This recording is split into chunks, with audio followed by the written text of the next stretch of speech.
मित्रांनो, स्वाभिमान शोध अस्तित्वाचा या मालिकेच्या आजच्या भागात आज आपण बघणार आहोत.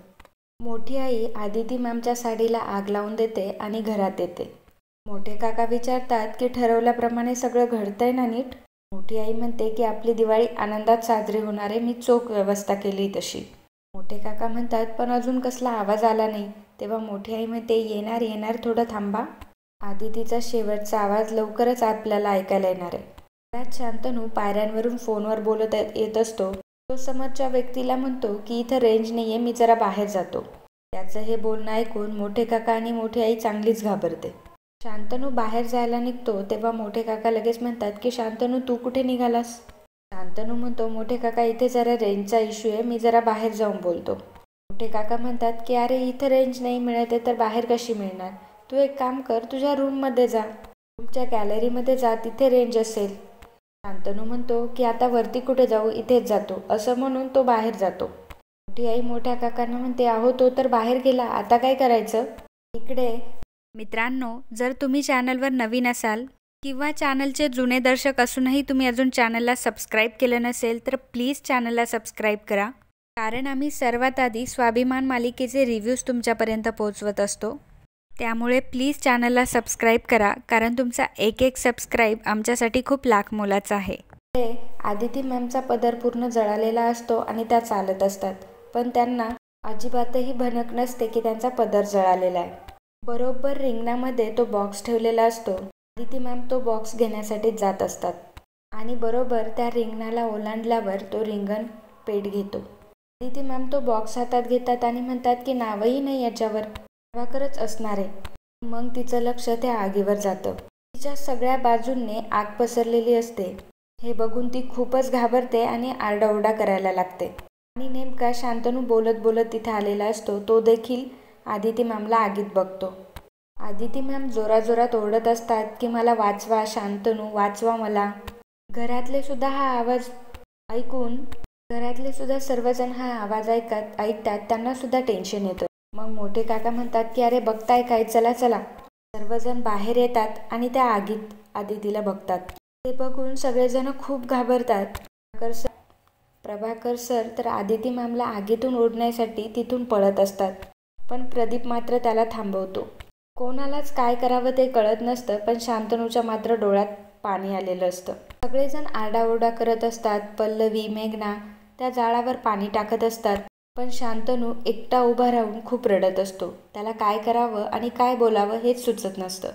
मोठी आई म्हणते की परमेश्वरा, दिवाळीच्या दिवशी काय हे मोठं विघ्न, मला नाही हो बघवत, वाचवा हिला कोणीतरी. प्रदीप काकांनी प्रभाकर सरांना डांबून ठेवलेलं असतं, कारण ते आगीकडे पळत असतात. तेवढ्यातच शांतनू आई असं म्हणून मोठ्याने ओरडतो. सर्वजण शांतनूकडे बघायला लागतात. मेघनाने दिलेली चादर शांतनू हातात घेतो आणि जाळाच्या दिशेने शांतनू पळायला सुरुवात करतो. शांतनू त्या भीषण आगीमध्ये घुसतो. आदिती मॅमच्या अंगावरती चादर टाकतो. मेघना, विभावरी आणि पल्लवी देखील पाणी ओतत असतात. आदिती मॅमने तर शुद्धच हरपलेली असते. आणि मग शांतनू आदिती मॅमला सुखरूप जाळाच्या बाहेर घेऊन येतो. आदिती मॅम बाहेर आल्यावर फक्त रडायला लागतात. तेव्हा प्रभाकर सर म्हणतात की आदिती कसं झालं हे सगळं, तू बरी आहेस ना? आणि ते सुद्धा रडत असतात. तेव्हा पल्लवी म्हणते की मॅम तुम्ही ठीक आहात ना, फार काही झालं नाही ना? तेव्हा शांतनू देखील म्हणतो की ठीक आहात ना तुम्ही? प्रभाकर सर म्हणतात की कसं झालं हे सगळं? तेव्हा आदिती मॅम म्हणते की मला फक्त पाणी द्या. मग मेघना पाणी घेऊन येते. तेव्हा शांतनू स्वतःच्या हाताने आदिती मॅमला पाणी देतो. प्रभाकर सर म्हणतात की आदिती आम्ही आहोत ना तुझ्यासोबत. ते शांतनूला म्हणतात की शांतनू, आज तू खऱ्या अर्थाने आमचा मुलगा शोभलास. तुझ्या आईबद्दलचं तुझं असलेलं कर्तव्य तू आज पूर्णपणे निभावलंस. कसलाही विचार न करता तू सरळ आगीत उडी मारलीस आणि तुझ्या आईचा जीव वाचवला. मला तुझा खरंच खूप अभिमान वाटतो. आदिती मॅम शांतनूचा हात हातात घेतात आणि म्हणतात की बाळा, आई मुलाला जन्म देते, पण आज तू मला नव्याने जन्म दिलास. तुझ्यासोबत राहण्याचा, तुझ्या सहवासाचा आनंद कायम गमावून बसले होते रे मी. माझ्यातल्या आईतला आत्मा माझ्या लेकासाठी कायम तळमळत राहिला असता रे, पण तू असं नाही होऊ दिलंस. तू मला मरणाच्या दारातून बाहेर काढलंस.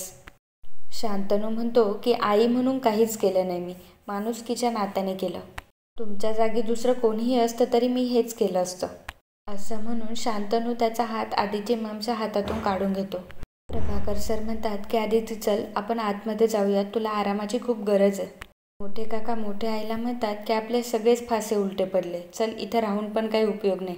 ते प्रदीपला म्हणतात की ते आग विझवायचं काय ते बघ. सर्वजण आतमध्ये जातात. शांतनूच्या डोळ्यातून मात्र अश्रू येत असतात. तेव्हा पल्लवी हात पुढे करून शांतनूचे अश्रू झेलते. ती शांतनूला म्हणते की लाख मोलाचा अश्रू आहे हा.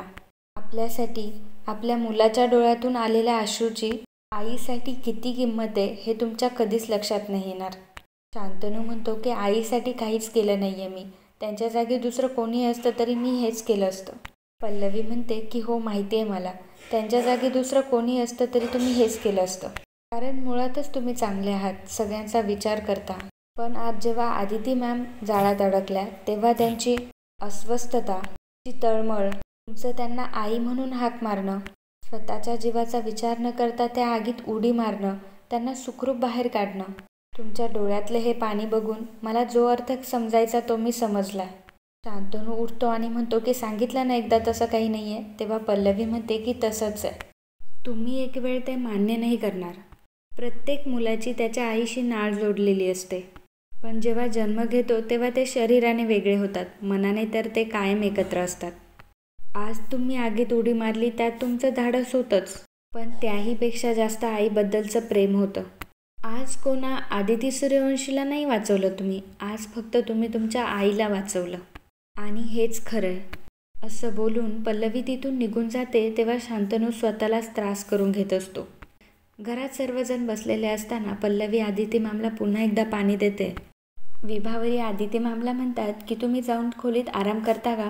तेव्हा आदिती मॅम म्हणतात की नाही मी ठीक आहे. प्रभाकर सर म्हणतात की आदिती पण हे कसं झालं गं, म्हणजे आग कशी लागली नक्की.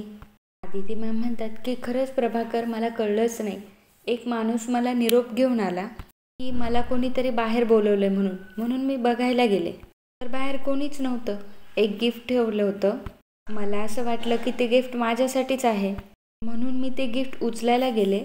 ते गिफ्ट असं हातात उचललं आणि चारी बाजूने आगच आग, मलाही कळलं नाही की नक्की काय झालं ते. मेघना म्हणते की आदिती सासूबाई पण प्लीज तुम्ही काळजी घ्या, नाहीतर तुम्ही आराम करा खोलीत जाऊन. तेव्हा आदिती मॅम म्हणतात की अगं मी ठीक आहे, किती काळजी करता माझी.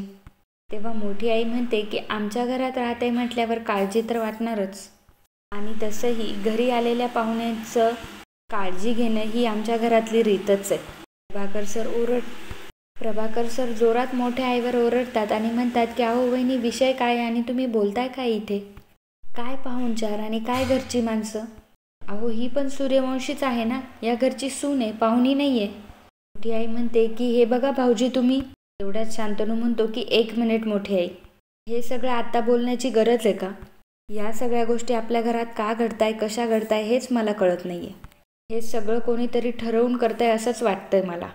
पल्लवी म्हणते की हो हे सगळं ठरवूनच केलं जाते, कोणीतरी मुद्दाम प्लॅन करून हे सगळं करतंय, नाहीतर अचानक आदिती मॅमला असं घराबाहेर बोलवलं जाणं, नंतर त्या जेव्हा गिफ्ट उचलायला जातील तेव्हा त्या आगीत अडकणं, हे सगळं ठरवूनच केलं जातंय. मोठी आई म्हणते की हो ना, मलाही तसंच वाटतं रे शांतनू. तेव्हा मोठे काका म्हणतात की हो ना, अगदी 100%. कोण तो तावडे, त्याला आपल्या घरी कोणी पाठवतं काय, तो आपल्यावर खोटे नाटे आरोप करतो काय, मलाच कळेना असं झालंय सगळं. प्रदीप म्हणतो की हो ना, त्यातून सिद्ध तर काहीच झालं नाही, फक्त आपल्या सर्वांना मनस्ताप झाला. मोठी आई म्हणते की आपले शत्रू वाढलेत भाऊजी. शांतनू, आपल्या घरातल्या माणसांना धोका आहे रे. मला तर भीतीच वाटते. म्हणजे बघ ना, आदिती जेव्हा बाहेर गेली म्हणजे तिला बाहेर कोणीतरी बोलावलं, पण तेव्हा तर आपण सर्व घरातच होतो. तू जेव्हा बोलत बोलत बाहेर गेलास तेव्हा तुला कळलंच असेल की तिथं घरातलं कोणीच नव्हतं. अरे म्हणजे नक्कीच बाहेरचं कोणाचं तरी काम आहे हे. तेव्हा पल्लवी म्हणते की अगदी बरोबर बोललात मोठी आई, हे बाहेरच्याच माणसाचं काम आहे आणि हा कोण शत्रू आहे हे मी शोधेल. माझ्या घरच्यांच्या जीवावर जर कोणी उठलं तर त्याला मी सोडणार नाही. या प्रकरणाची सर्व ताळमोळं मी शोधून काढेलच, अशी मी स्वस्थ बसणार नाही. शांतनू देखील म्हणतो की खरंय, कारण दिवसेंदिवस खूप अवघड होत चाललंय हे सगळं. पल्लवी म्हणते की फक्त एका भक्कम पुराव्याच्या शोधात आहे मी. ज्या क्षणी तो सापडेल त्या क्षणी शत्रूला सळो की पळो करून सोडते की नाही ते बघाच. विभावरी म्हणते की मला वाटतं आपण सगळ्यांनी आवरायला हवं, लक्ष्मीपूजन पण करायचं आपल्याला. आणि मग सर्वजण तिथून निघून जातात. तेव्हा पल्लवी, मोठी आई आणि मोठे काका राहतात. मोठी आई म्हणते की अहो मी आलेच जरा हा. पल्लवी मोठ्या काकांकडे खूप रागाने बघत असते. पल्लवी मोठ्या आईला म्हणते की माझ्या बॅगेतून ते हक्कसोडपत्र तुम्हीच पळवलेत. आज तुम्ही पुन्हा एकदा आदिती मॅमच्या जीवाशी खेळलात. असं म्हणून पल्लवी मोठ्या आईच्या अंगावर धावून जात असते. मोठी आई बेडवर पडते. पल्लवी म्हणते की मांजरीला असं वाटतं की ती दूध पिते म्हणजे तिला कोणी बघत नाही, पण मी ते जगाला दाखवून देईन मोठी आई. पल्लवी प्रभाकर सरांना म्हणत असते की आदिती मॅमने आई म्हणून सगळी जबाबदारी पार पडली हे शांतनूला पटवून देण्याची हीच योग्य वेळ आहे. त्यासाठी आजच काहीतरी करायला हवं. तेव्हा प्रभाकर सर म्हणतात की काय कल्पना आहे तुझ्या डोक्यात. तेव्हा पल्लवी म्हणते की आहे एक कल्पना.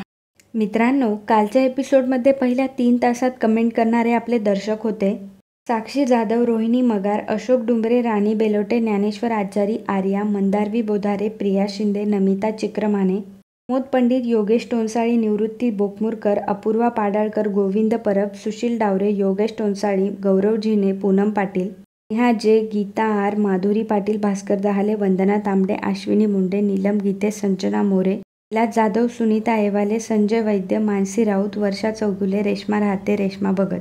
त्याचबरोबर मित्रांनो, अजूनही आपल्या प्रेक्षकांनी खूप छान कमेंट केल्यात. तर अशाच कमेंट करत राहा आणि तुमचं प्रेम असंच असू द्यात. धन्यवाद.